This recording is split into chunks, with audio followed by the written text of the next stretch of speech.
So a lot of stupid stuff comes out of my mouth concerning I have like, 600 TikToks or so, and I say something stupid in at least one of them. So, this time, I was having a normal conversation with my friend when I made the dumbest statement ever. Honestly, if you think about it, kind of pretty bad. So, first in context, this involves my friend Lindsay. And Lindsay and I have been friends for about 5, 6 years or so. She's like the first person I met at the school I go to, the blind school. Alyssa's a close second, but actually Lindsay's like the first one that I managed to start talking to before Alyssa. I didn't never talk about Lindsay before, so she gets an introduction now. So she convinced me to come to this summer camp I went to last week in Bloomington, and like we were talking for her birthday. That's when it was, because I called her for her birthday back in March, and so she convinced me to go to the camp in July that happened last week. And so I went, tried to surprise her. They already knew I was coming, but I tried to surprise her.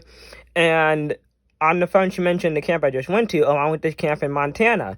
And so we're talking about the camp because she went to it last week in Montana. And I'm like, ooh, it sounds interesting. Tell me about it. And she's like, they have zip lining and all kind of fun stuff. I'm like, okay, bet.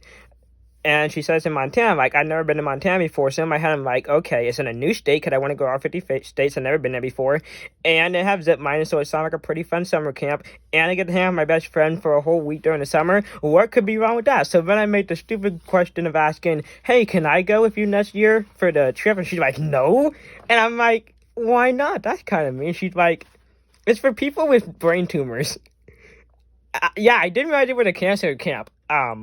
I thought it was a visually impaired camp, because that was kind of the week we were at. We were at Helen Keller camp this last week, and it's for people that either have a visual impairment or hearing impairment.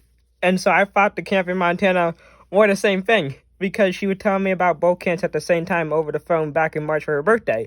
So now I'm basically like, am I just wishing for a brain tumor to go to this summer camp? I'm not wishing for a brain tumor, but I really should have done my research before asking that dumb question.